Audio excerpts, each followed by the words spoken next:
hard to not get content and have this long of a drive. So I'm driving back from my appointment.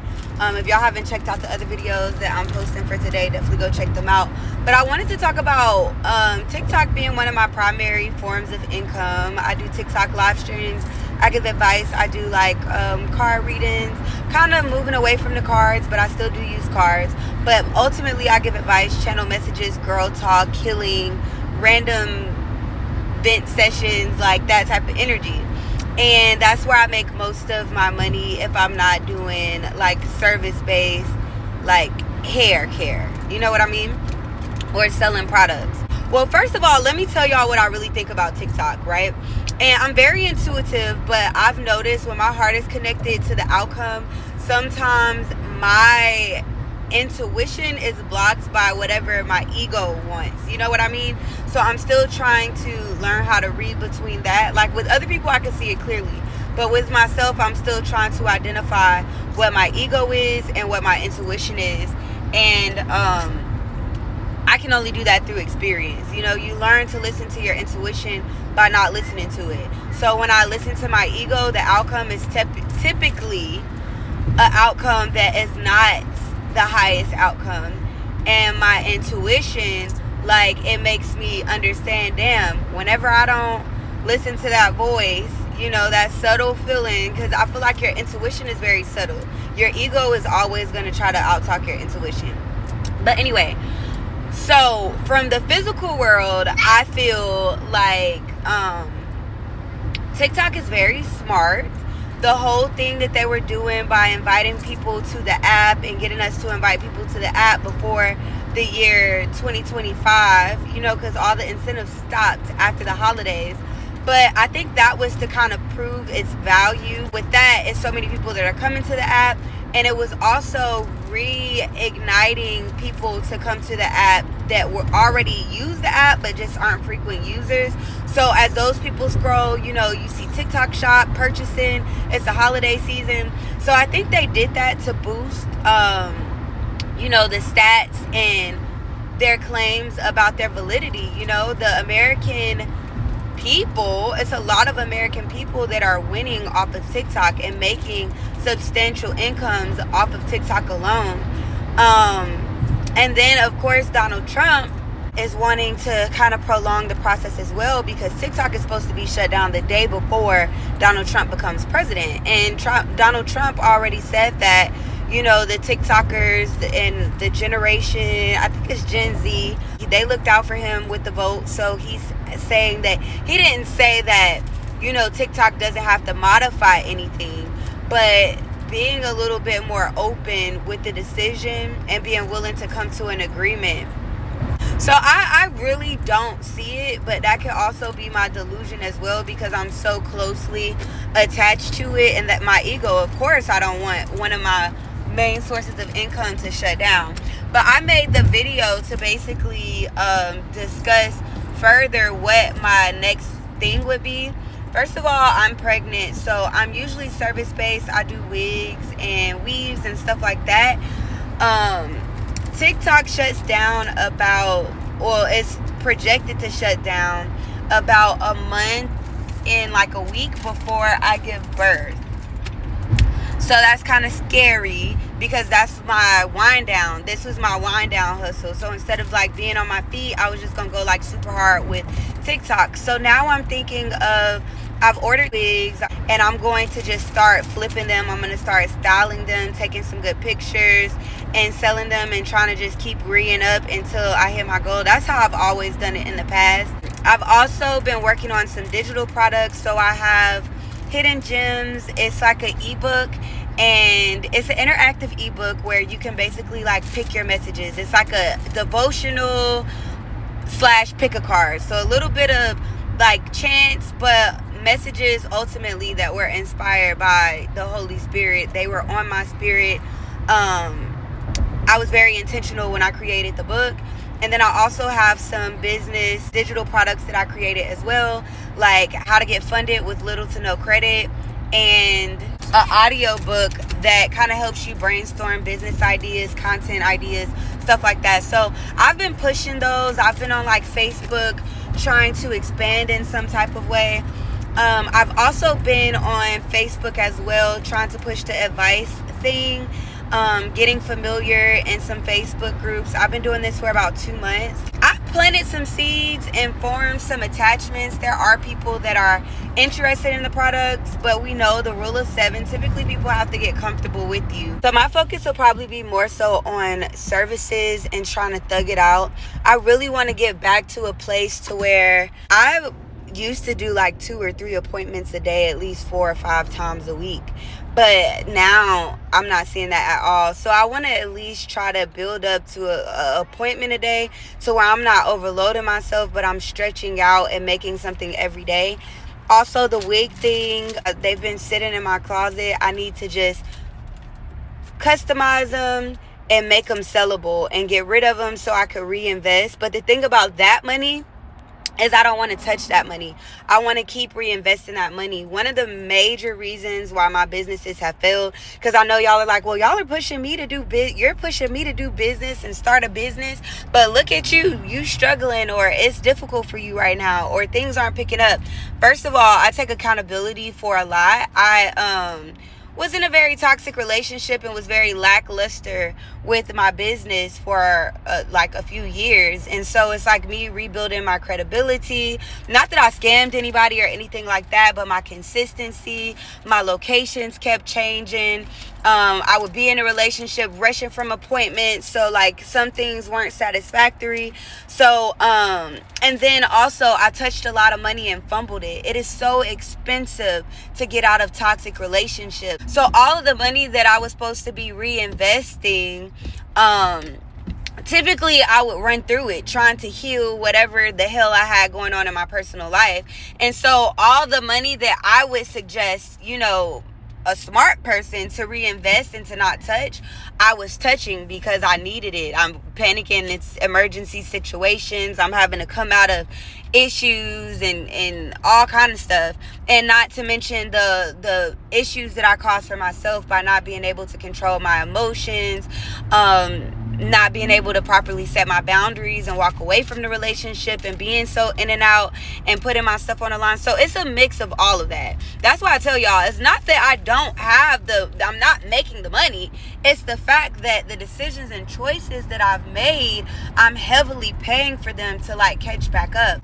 With all of that being said, that's going to be my primary focus. So instead of trying to sell a few wigs for the rent, I'd rather like do my services for the rent and then sell the wigs and flip them so I can get a whole bunch of like bundles and closures and stuff like that.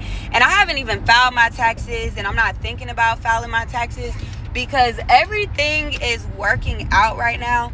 And I feel like this is what always happens. Like when I'm waiting for a lump sum like that, Spirit will hold it off so I can still use my services and my talents to pay my responsibilities.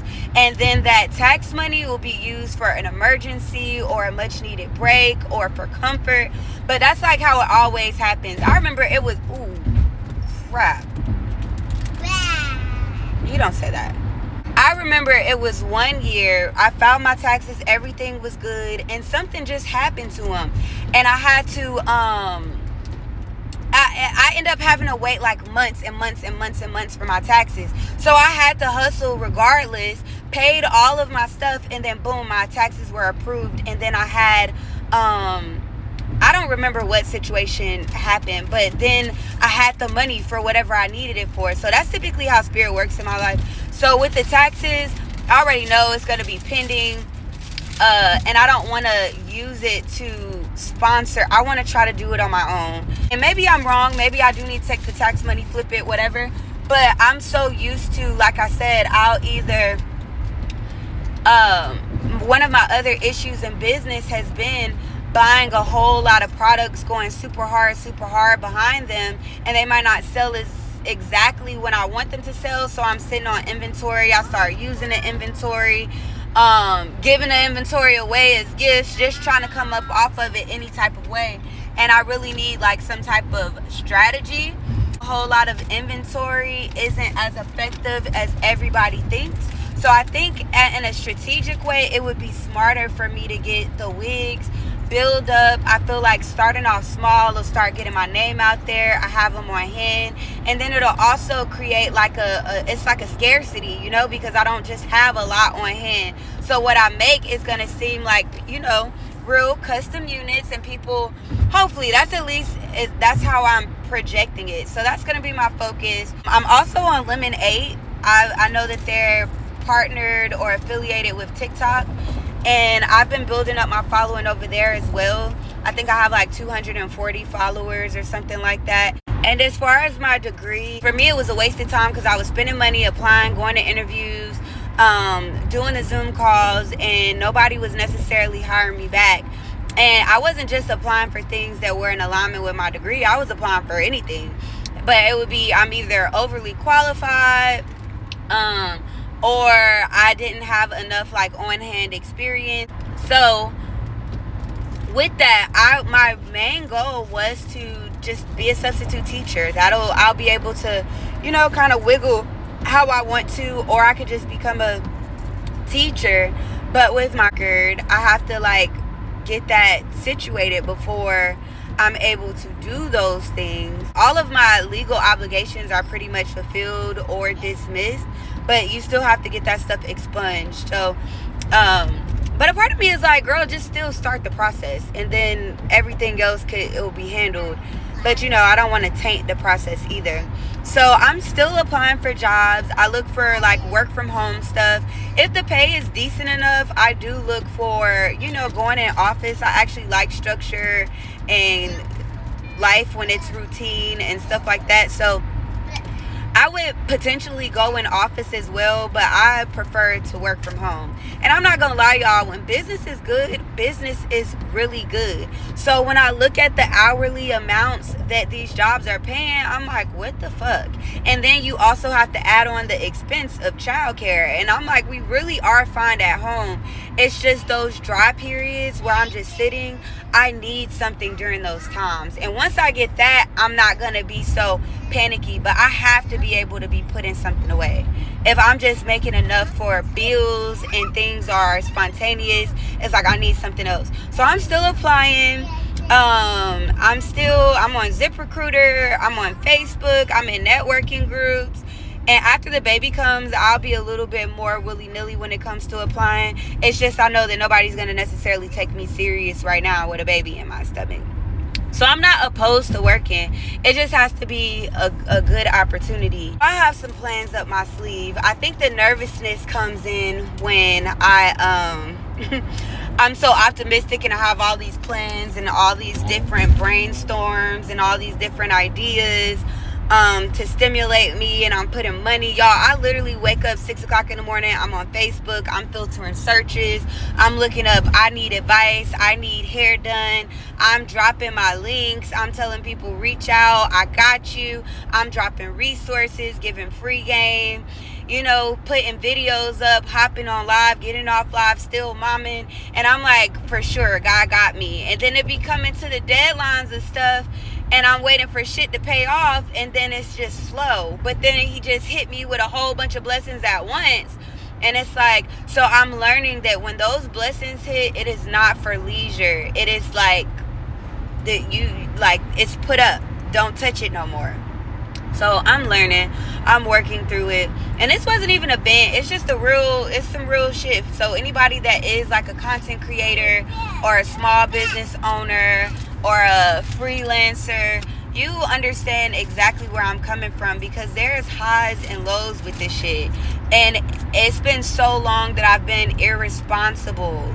Fucking the certified bag fumbler. And now I feel like, you know, sometimes I can tell you that I know God is holding my money up. I know that God knows if I get a lump sum or if I touch the amount of money that I want to touch right now, I might not be as disciplined as needed. So in this season, as uncomfortable as it may be, I am learning appreciation and gratitude for when I do have it, and when money is flowing in, and when clients are coming, to, you know, show gratitude to them and to put more energy into my services and to be consistent. You know, I read this post the other day that said that, you know, to get somebody's hair done, it may take them like 10 hours of work. or a few shifts depending on what they do. So, just like to understand that people don't have to support you or take care of you or anything like that, and that things could change at any time. I'm learning that right now. And then I'm also learning that my budgeting, I work so hard, and so I spend on my bills, and I'm like, no, I'm gonna treat myself. Sometimes even though I'm handling shit does not mean that I can afford or choose to treat myself at that time.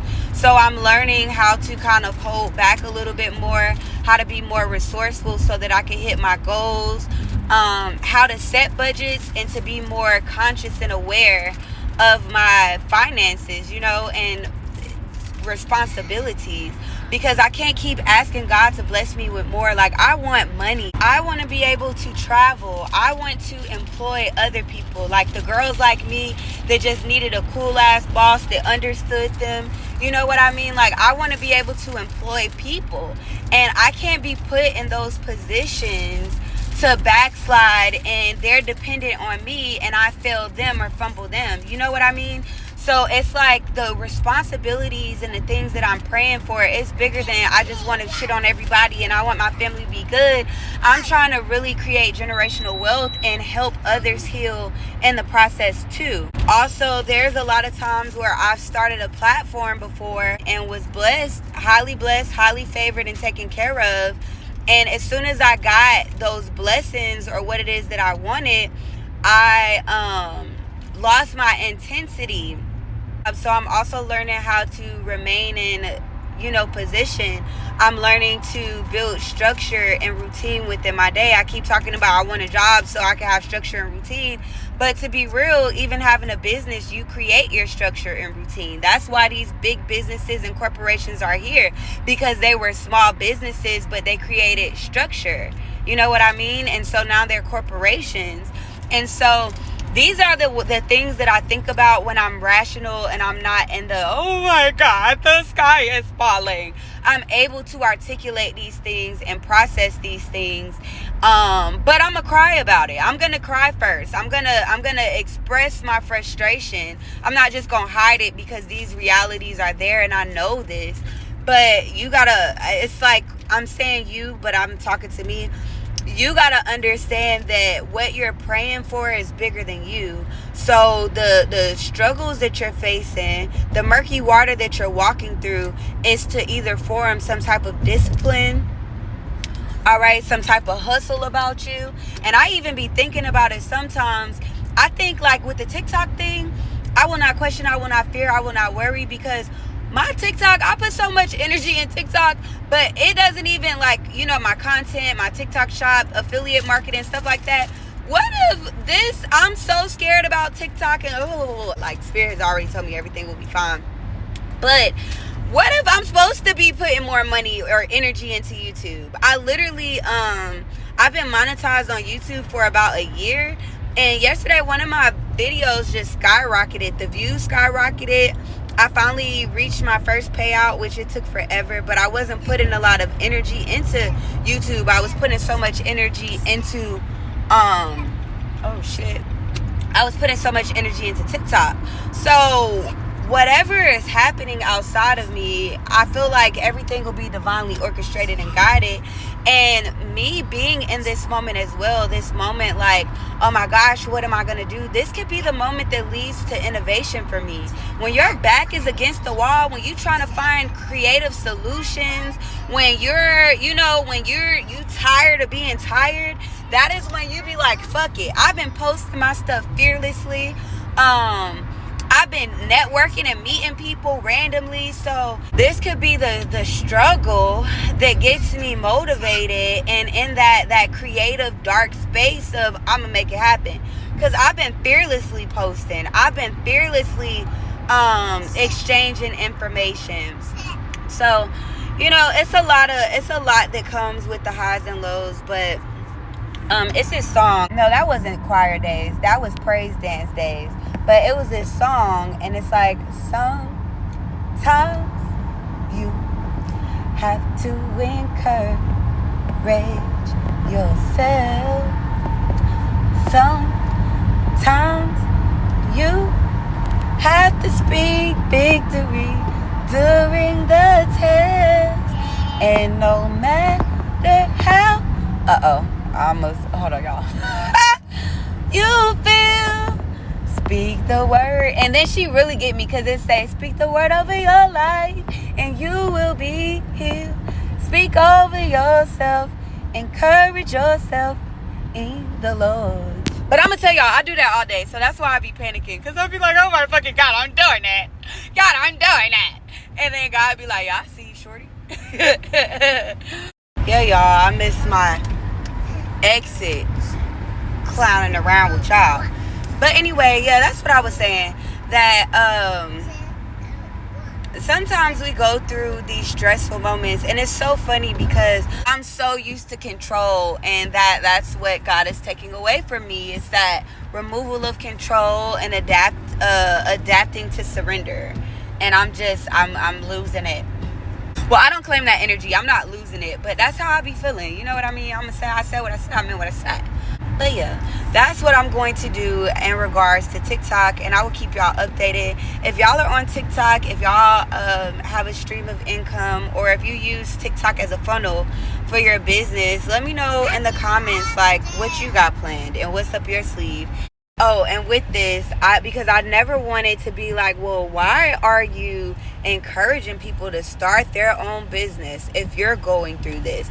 Again, starting a business, going to a job, whatever you choose for a living, it takes a sense of maturity and responsibility. I was operating out of selfishness for a very long time, doing what I wanted to do. I was not reinvesting. I was not consistent. I kept moving. I didn't honor everything that I built. And so because of that, the same way, if you don't go to work, if you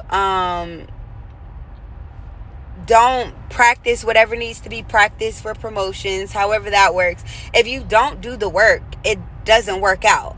You know what I mean? And so now I'm doing the work, but I'm trying to fix everything that didn't work out, or whatever liabilities that I have from mismanaging. Okay, so as far as side hustle money, and as far as like business, having a business, I stand by it. I stick by it. That's how I've paid my bills my whole life, paid my way through school. I've been on my own since I was 18. And I didn't start struggling until getting in that toxic relationship. Well, not getting in it, getting out of it, and then going back to it, and then getting out of it and going back to it. So a lot of what my business was producing, I was reducing. I don't even think that makes sense. But if you met, so my business and my reality is what it is because of decisions and choices that I made, and who I chose and what I chose. Let's say what I chose to attach myself to. That's that. And that it would be no different if I had a job. So moving forward, I'm being way more intentional, way more selective. And I'm also not making such big investments. I'm like trying to build up, if that makes sense. Rebranding. But I'm doing it properly right now. And I'm doing it in a situation where I am emotionally stable. I did not say I'm not emotionally turbulent, okay? Because I be in my feelings, okay? And it's so weird because I haven't been in my feelings this whole pregnancy until now. It's the nesting stage. But, yeah, things are going to change. Y'all don't panic for me. I'm literally good. This is just me processing my reality, and this is bigger than just, oh my God, I have nothing. This is me looking and experiencing the karma of the decisions that I've made. So yeah, y'all, I'm almost to my destination finally. I've made 3 videos. Everything is content. Everything is flipping content. And I feel like right now, especially on YouTube, from what I'm seeing, people want real content. My last pregnancy, I was doing really good on YouTube. I just wasn't monetized yet. But with my last pregnancy, I was talking a lot about the pregnancy. This pregnancy, I'm more so talking about the shifts. So yeah, y'all look at some of my old videos as well. see if they resonate with you. I love y'all. I'm gonna get off the phone just so I can focus because they driving a little crazy. But sending much love, light, and positivity. And again, I hope this never feels like a trauma dump. I'm just experiencing life and sharing my process and the way that, my process, the way that I'm processing things spiritually, mentally, and emotionally as a mother. Okay, y'all.